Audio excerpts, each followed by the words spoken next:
میں نے شروع میں آپ سے کہا تھا اس ٹاپک کو شروع کرتے ہوئے کہ میرے حساب سے یہ پارٹیشن آف انڈیا کا ٹریلر تھا۔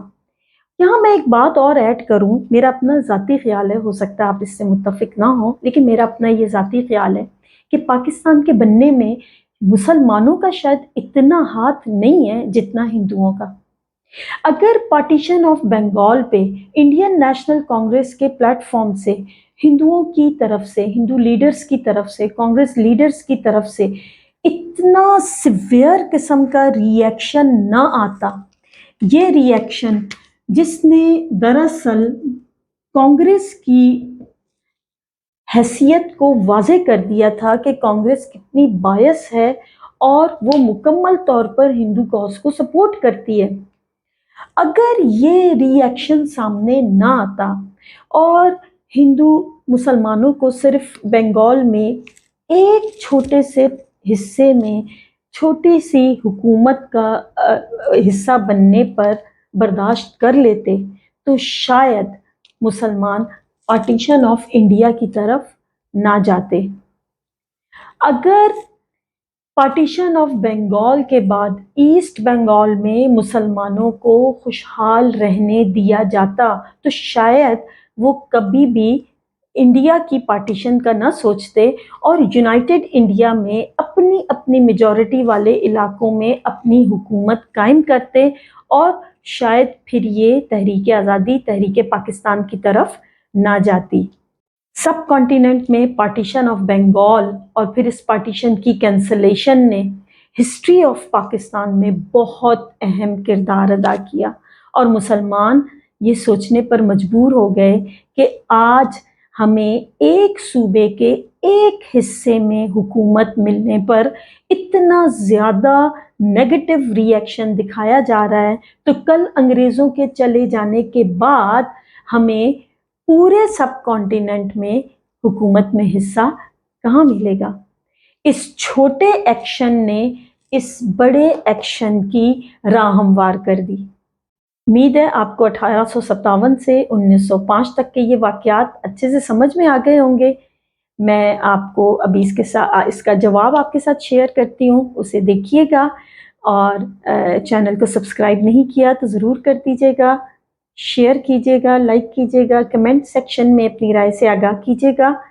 اس کے اگلے ٹاپک کے ساتھ 1905 سے 1930 کے امپورٹنٹ پولیٹیکل ایونٹس کے ساتھ آپ سے دوبارہ ملاقات ہوتی ہے۔ اپنا ڈھیر سارا خیال رکھیے گا۔ اللہ حافظ۔